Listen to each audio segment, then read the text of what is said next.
ये मुझे नजर आना बंद हो जाए आमीन। अरे ये तो मुझे हकीकत में दिख रहे हैं। नाइला, ये छोटे छोटे बच्चे कहाँ से निकल आए? अपनी माँ के पेट से। कोई भी बच्चा अपनी माँ से जुदा नहीं होना चाहिए, है ना? हाँ, कुत्तों की माँ को भी। अब ये मत कहना कि कुत्ता घर ले आई हूँ, ये नहीं हो सकता।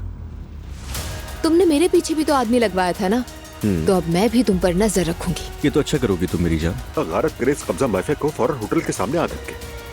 हम किस किस के सामने घुटने टेकेंगे आखिर? उन लोगों से किस जबान में बात करना है मुझे आता है।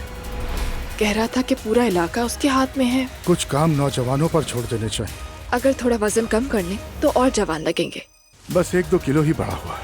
ये 1-2 किलो नहीं है, ज्यादा है अब्दुल्ला साहब। उन्हें फराज की बात मालूम थी, इसीलिए मुझसे दूर हो गए। मुझे तुम्हारी फिक्र हो रही है। इडियट।